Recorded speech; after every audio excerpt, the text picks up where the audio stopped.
बच्चों, चलो आज की कक्षा में हम आपको राम की शक्ति पूजा कविता से जोड़ते हैं। जैसा कि मैंने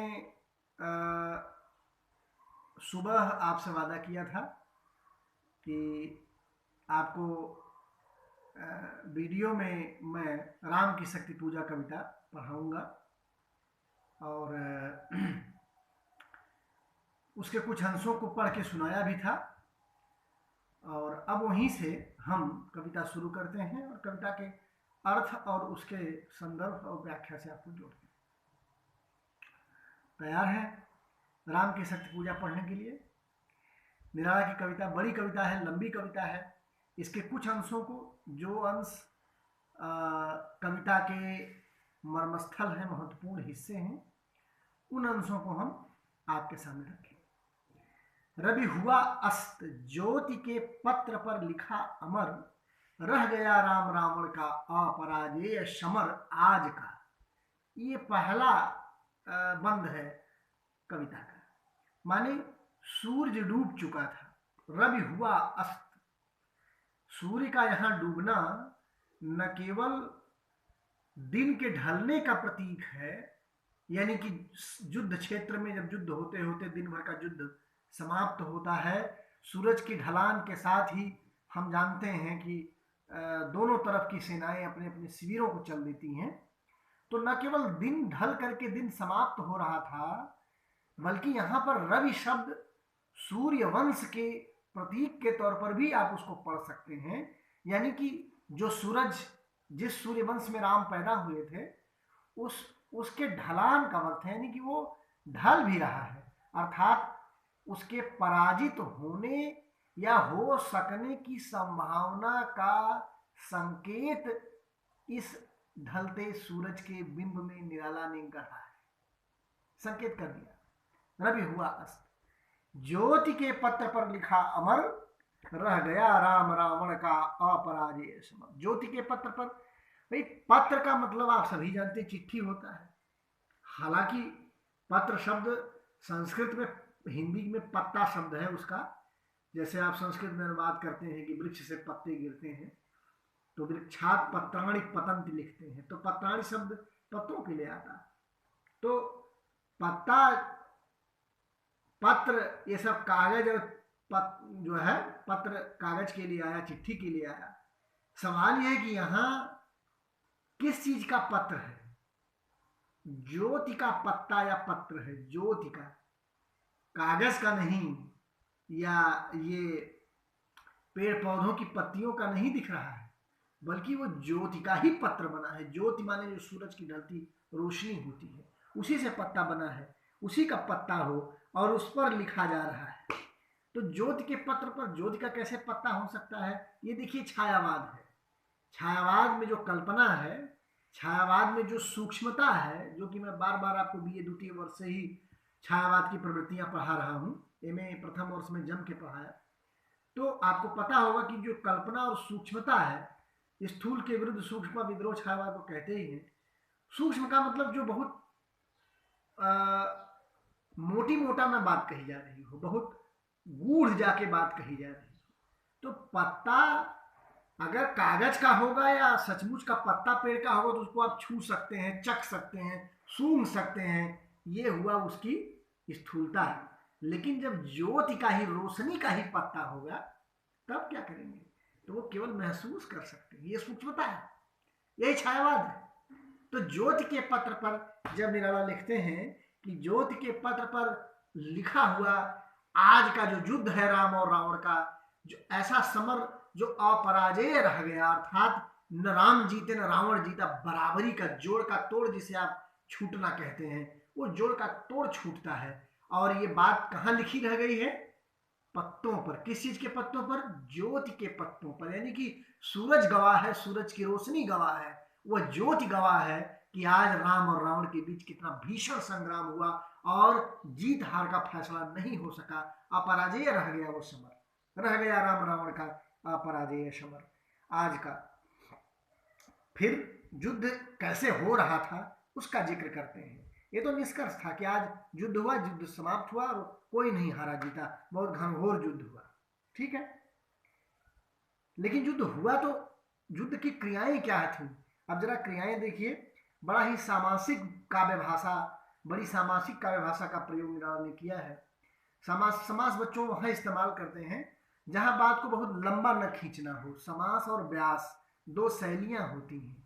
समास का मतलब ही होता है किसी चीज को एक में ठूस देना, कंडेंस कर देना, कस देना एक में। जैसे छोटी सी पोटली में आप ज्यादा चीजें कस कस के भर देते हैं। आजकल आप लोग गेहूं और भूसा काट रहे होंगे गाँव में, तो एक छोटे से बोरे में ढेर सारा भूसा कस कस के भरते हैं, ये समास है।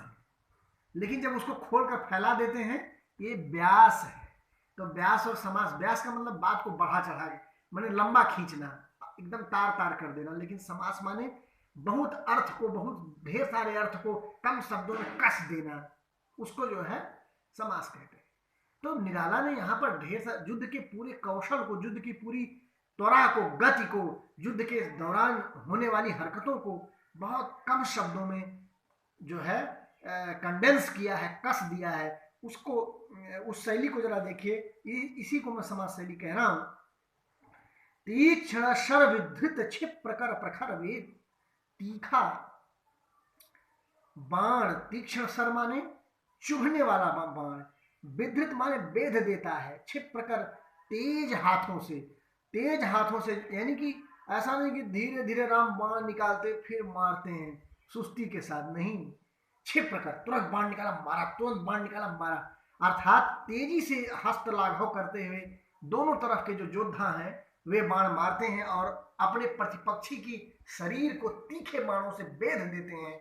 और फिर कहते हैं कि सतसेल संवरणशील, सैकड़ों पर्वतों को, सत माने सैकड़ों, सेल माने सैल पर्वत, संवरणशील माने सैकड़ों पर्वतों को डगमगा देने वाले, और नीले नभ माने, नील नभ माने नीले आसमान को अपनी गर्जना से भर दे रहे थे। दोनों पक्ष यानी कि वानर सेना और राक्षस सेना पूरे आसमान को अपनी गर्जना से भर दे रही थी। प्रतिपल परिवर्तित व्यूह, हर क्षण वे अपने व्यूह माने युद्ध की रणनीतियां, व्यूह माने स्ट्रेटेजीज, रणनीतियां, युद्ध की रणनीतियां हर पल वो बदल रहे थे और तमाम तरह के भेद माने रहस्य अपने कौशल में डाल रहे थे जिससे कि प्रतिपक्षी को परास्त किया जा सके। प्रतिपल परिवर्तित व्यूह भेद कौशल समूह, और राक्षस विरुद्ध प्रत्युह क्रुद्ध कपि विषम हो, राक्षसों के विरुद्ध, प्रत्युह का मतलब जो समूह का समूह, राक्षसों की सेना का जो समूह है, प्रत्युह माने समूह, राक्षसों की सेना के समूह को, यानी कि राक्षसों की सेना के समूह के विरुद्ध, कपि माने बानर, विषम माने घनघोर, हूह माने गर्जना कर रहे थे, क्रुद्ध गर्जना कर रहे थे। बंदर जो है, बानर सेना बहुत ही धुआंधार तरीके से राक्षसों की सेना पर टूट पड़ रही थी। और फिर जरा राम और रावण के दो चित्र हैं, राम की शक्ति पूजा कविता के आपके सामने में रख रहा हूं।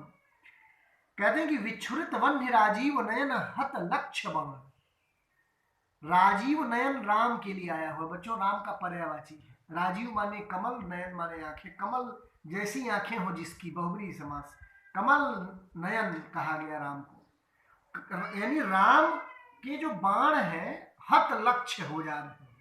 हत माने मारना वैसे होता है, लेकिन हत यहाँ पर डिस्टरबेंस के संदर्भ में प्रयोग किया गया है। जहां वो चाहते हैं वहीं बाण जाके लगते नहीं हैं, हत हो जाते हैं, लक्ष्य से हत हो जाते हैं, अलग हट जाते हैं, लक्ष्य हत लक्ष्य बाण हो जाते हैं।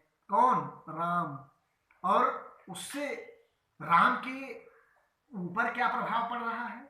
जो विशेषण निराला ने इस्तेमाल किया है राजीव नयन के पहले, आप टेक्स्ट में देखेंगे तो पाएंगे कि वो है विच्छुरित वन्य। ये विच्छुरित वन्य क्या है? वन्य माने पहले समझिए, वन्य का मतलब बच्चों आग, और चिंगारी जिसको तुम कहते हो, वन्य माने आग, आग का पर्यायवाची वन्य।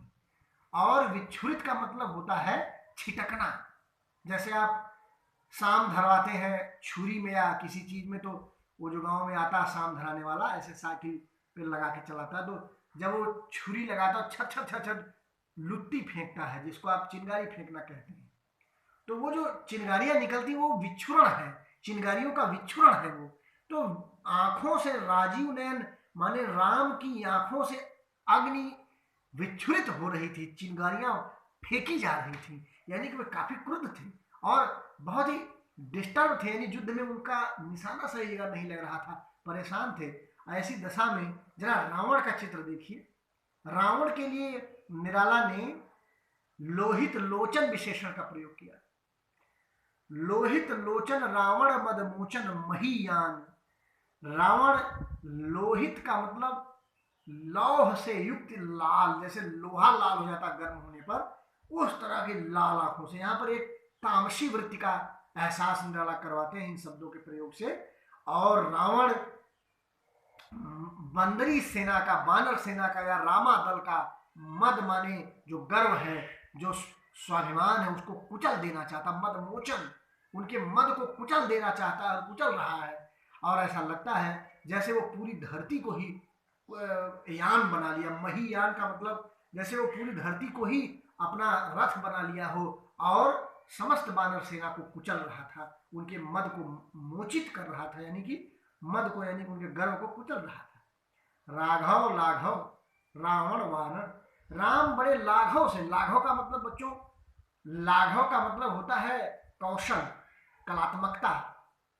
तो राम अपने लाघव से, लाघव का मतलब अपनी क्षिप्रता से, अपनी गति से, अपनी चतुरता और कौशल से बहुत कोशिश करते हैं रावण को घायल करने और आहत करने के लिए। लेकिन रावण वारण, वारण माने निवारण करना, बचा ले जाना। रावण खुद को ऐसे बचा लेता था, जैसे ही बाण आता था बच जाता था, जैसे फिल्मों में हीरो गोली से भी बच जाता है, तुरंत उसकी आंखों के सामने से गोली निकल जाती है। नहीं तो रावण भी मानो ऐसे ही कुछ कर रहा हो।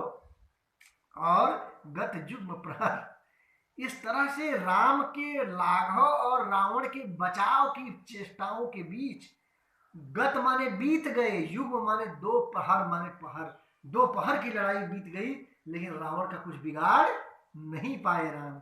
ये है माहौल, ये है माहौल, ठीक ना।